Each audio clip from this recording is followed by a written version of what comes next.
네, 지금 이 시각 윤석열 검찰총장에 대한 법무부 검사 징계위원회가 진행되고 있습니다.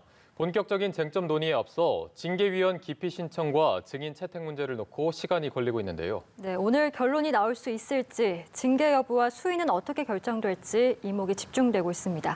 오늘 손정혜 변호사와 함께 전망해 보도록 하겠습니다. 어서 오시죠. 안녕하세요. 네, 안녕하십니까. 현직 검찰총장이 징계 심의를 받는 헌정 사상 초유의 일이 벌어지고 있습니다. 윤석열 총장 징계위원회인데 지금 윤 총장은 이 자리에 없죠. 불출석한 것으로 알려졌는데 당초에는 직접 좀 출석을 해서 본인의 유불리를 이렇게 피력하지 않을까 전망이 나왔었는데 불출석을 결국은 했네요. 징계위 절차가 처음이 아닙니다. 과거에도 징계위원회가 개최된 적이 있었는데 그때는 직접 출석해서 댓글 사건과 관련해서 본인의 입장을 주력적으로 이제 표명을 했다고 한다면 이번 징계 사건에서는 오전까지 고심을 했지만 너무나 큰 중대한 절차상 흠결이 있기 때문에 참석하지 않겠다라는 입장을 밝혔고요. 네. 특히 굳이 나와서 절차적인 흠결을 보완하지 않겠다 이런 의지가 강력하게 있다라고 보시면 될 것 같고 이 절차상 결함이 있다고 하더라도 참석해서 진술할 수 있지만 특별 변호인 3명이 관련된 의견 진술을 하고 있고요. 이 사건 결정이 나온다고 하더라도 그대로 수긍하기보다는 관련된 법적 불복 절차를 시행할 것이 예상되는 상황이기 때문에 이 절차 참여권을 스스로 자진해서 포기한 것으로 보입니다. 네, 윤 총장은 계속해서 이 절차적 정당성을 문제 삼고 있는데 아무래도 이 부분을 계속 부각하는 이유는 앞으로 있을 법적 공방까지 좀 내다본 전략이다라고 보면 되겠습니까? 그러니까 이 징계 처분이 굉장히 부당하고 위법하다라고 주장했을 경우에 절차상 하자가 중대해서 위법하다라고 판단하면 그 다음 단계인 실체적 사유까지 판단하지 않아도 이 징계를 취소하거나 무효로 돌릴 수 있거든요. 그러다 보니까 지금 초반부터 절차상 문제가 방어권을 침해한다라는 주장을 굉장히 방점을 두고 주장을 여러 가지 하는 것이고요. 초반에는 법무부 장관은 의결권이 배제됐음에도 불구하고 기일 통지나 이런 거에 참여한 것 자체가 부당하다는 주장을 했었습니다. 그 주장은 이제 징계위원들이 기각을 했다라고 알려지고 있고 징계위원 명단 공개와 관련해서도 법무부는 공개하지 않는 것이 타당하다라는 입장을 고수했고 하나하나 그러니까 절차적 위법이 하나가 아니라 지금 거의 한 10개 가까운 어떤 절차 위법을 주장하는 것인데 지금 거론되는 절차 위법 사유는 모두 다 행정소송에서 거론돼서 심판이 대상이 될 것으로 보입니다. 네, 이 징계위 위원 명단이 어쨌든 공개가 됐고요. 추미애 장관, 이제 징계 청구권자인 추미애 장관을 제외하고 5명에 대해서 5명 중 4명을 이제 기피 신청을 했습니다. 그 이유를 하나하나 좀 볼까요? 기피 사유는 통상으로 이제 불공정할 염려가 있는 경우에 하는 경우인데요. 개별 인물마다 조금씩 다르기는 합니다. 신성식, 반부패 부장을 제외하고 모두 다 4명에 대해서 신청을 했는데 일단 심재철 검찰국장 같은 경우에는 관련된 판사 문건에 대해서 제보한 사람으로 알려져 있기 때문에 선입견과 본인이 제보하고 그걸 감찰 사유로 징계하는 것은 타당하지 않다라는 의견이고요. 특히 외부위원들이 있습니다. 정환준 교수, 안진 교수 같은 경우는 특히 정환준 교수 같은 경우는 민변 출신인데다가 법무검찰개혁위원회에서 활동한 전력이 있다. 그리고 사전에 여러 가지 취지 발언을 하면서 검찰개혁과 관련해서 이미 선입견을 드러냈기 때문에 공정하지 않다라는 것이고요. 안진 교수 같은 경우는 2010년도에 민주당 공천심사위원회에서 활동한 전력이 있기 때문에 아무래도 객관적이기보다는 편파적이다 이렇게 지금 주장을 하고 있는 것이고 이용구 차관, 당연직 차관 같은 경우에도 이미 월성 1호기 원전 사건과 관련해서 변호인이기 때문에 이해관계가 대립되어 있다라는 취지입니다. 이렇게 돼서 총 징계위원 4명이 지금 진행을 하고 있는 상황인 건데 그런데 이 징계위원 4명으로 이제 되는 것과 관련해서 윤 총장 측에서는 역시나 절차 진행에 문제가 있다라면서 지금 문제 제기를 하고 있습니다. 이 부분에 대해서 향후 정당성 논란으로 윤석열 총장 측이 이의 제기를 해서 파행될 가능성도 있겠습니까? 기피 신청 4건을 모두 다 이제 기각하는 결정을 했는데 이것은 어느 정도 예상을 했을 겁니다.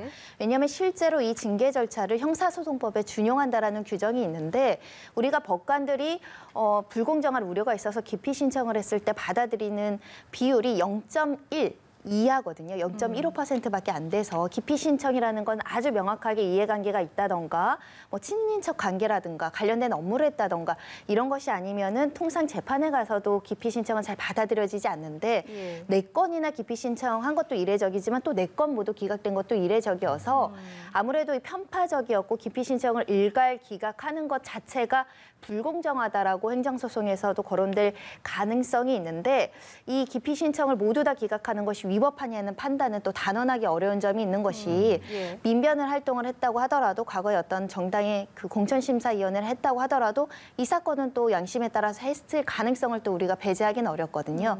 그런 면에 있어서는 이 한 건이 문제다라고 말씀드릴 수는 없는 것이고 결국은 법원의 판단을 받아야 되는 상황입니다. 네, 이번 사건이 변수도 굉장히 많고 해석의 여지가 많이 있어서 좀 헷갈리는 부분이 많은데 지금 윤 총장 측이 또 문제를 삼고 있는 부분이 심재철 법무부 검찰국장은 일단 스스로 회피 신청을 예. 하지 않았습니까? 그 부분을 놓고 뭐 절차 농단이다 이런 말까지 하고 있어요. 본인은 스스로 회피를 해놓고 회피하기 전에 타인의 기각 신청에는 모두 관여를 해놓고 본인이 이렇게 빠진 게 절차상으로 좀 문제가 있는 게 아니냐 이런 주장이거든요. 그러니까 먼저 빠졌으면 정족수 문제 때문에 이 기피 결정 자체를 하지 못하고 네네. 이 징계위원회를 제대로 할 수 없는 문제가 있는데 그걸 알기 때문에 다 기피 결정에 참여하고 마지막에 회피하는 것은 꼼수다 이런 취지의 주장인데요. 네. 예. 또 이 징계위원회 그 위원장과 위원들 입장에서는 정족수를 채워야 되니까 그래야지 징계 절차를 제대로 마무리할 수 있어서 부득이하다. 왜냐하면 원래는 7명이 참여를 해야 되는데 6명 최초에 이제 그 위원들이 참여할 것으로 예정되지 않았습니까? 네네. 그런데 그게 5명으로 줄었습니다. 한 명이 절차적으로 문제가 있다라고 사퇴를 하는 바람에 지금 5명인데 네.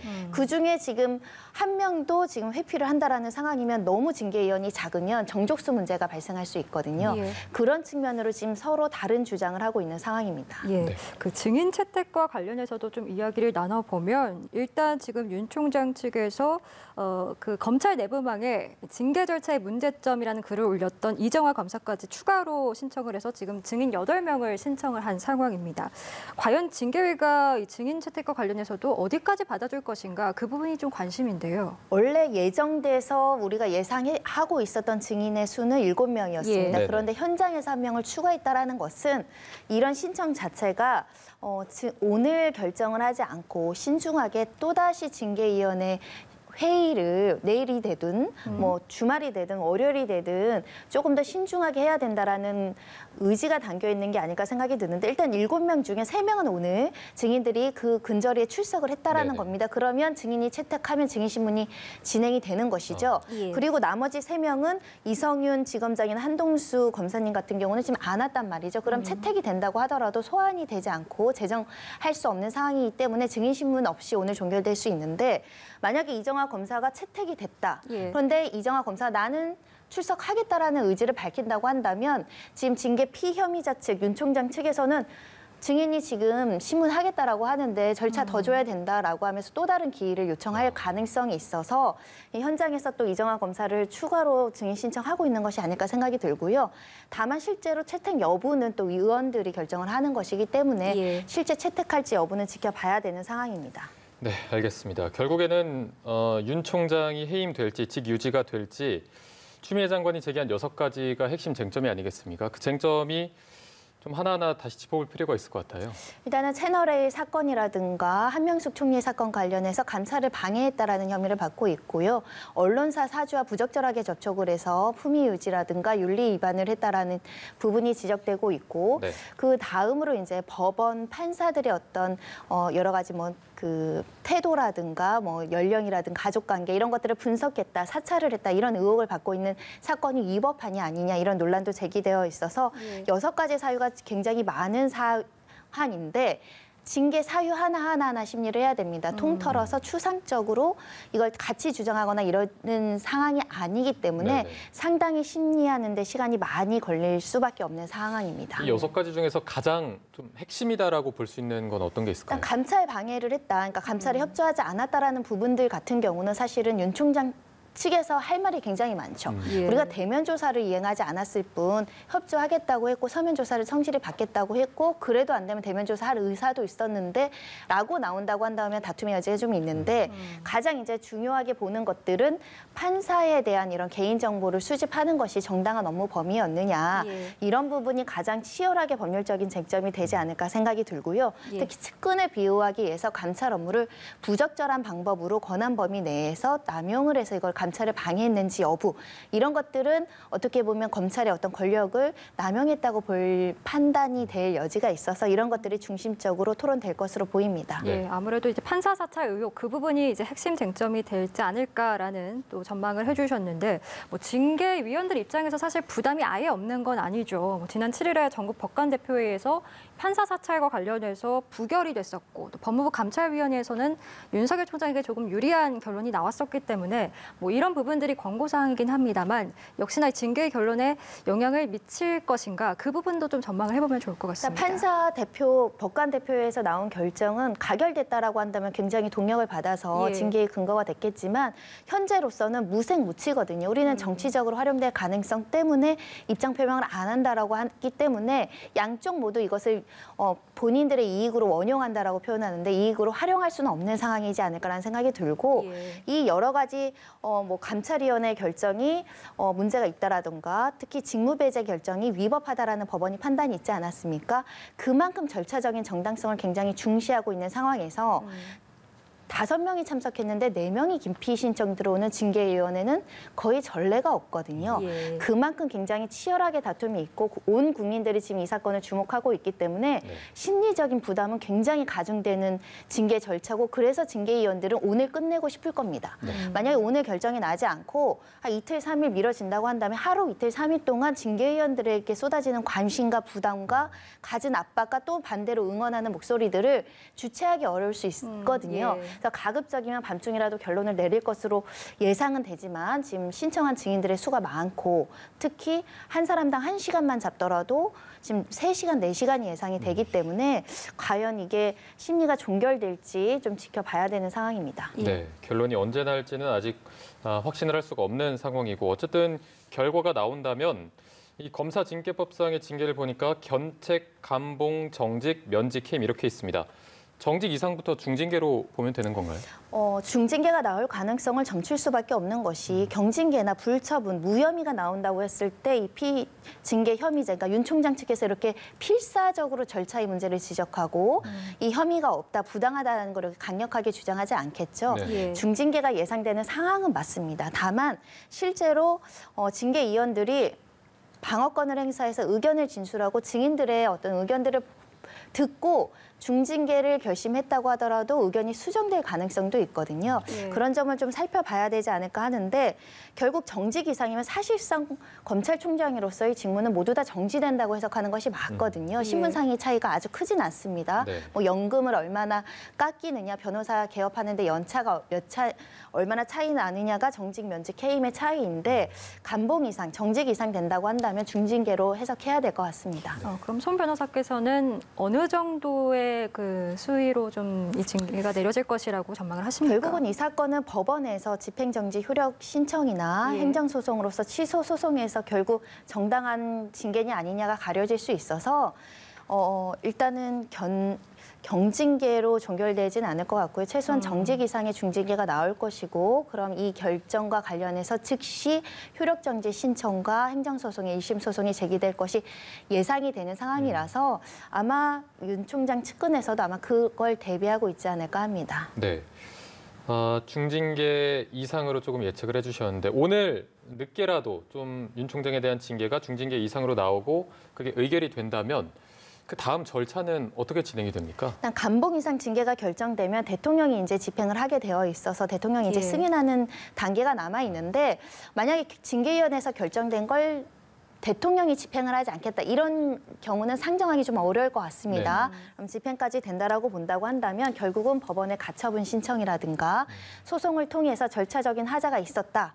그리고 나아가선 실체적으로도 굉장히 부당한 결정이었다라는 것을 법정 공방을 할 것이고요. 이 법정 공방도 이례적으로 끝나지 않을 것이고 1심, 2심, 3심 또는 결정이 나오면 항고, 재항고까지 가지 않을까 예상해 봅니다. 예, 앞서서 저희가 결과가 언제쯤 나올 것인가에 대해서도 변호사님과 좀 짚어봤는데 징계위원들은 오늘 끝내고 싶을 것이다라고 해주셨지만 사실상 지금 같은 속도라면 오늘 나오기 어려울 것이라는 관측들이 많아서 추가로 징계위가 나올 가능성도 있겠습니까? 지금 의견 진술하고 있고 서로 절차에 대해서 다툼이 있는 상황이면 예. 증인신문을 시작을 하지 못했다는 거거든요. 그럼 최소 증인신문을 하는 데만 수시간이라고 한다면 이제 시작하면 자정을 넘겨서까지 징계위원회를 개최하기는 어려워서 만약에 그렇다고 한다면 증인신문은 차의 기일에 하자고 합의가 될 여지도 있지 않을까 해서 왜냐하면 증인으로 나오겠다라고 지금 대기하고 계신 증인들을 돌려보낼 명분은 없거든요. 그런 차원에선 증인신문이 이루어져야 오늘 끝날 수 있다라고 보이고 그게 짧게 끝나면 오늘 끝날 가능성도 있지만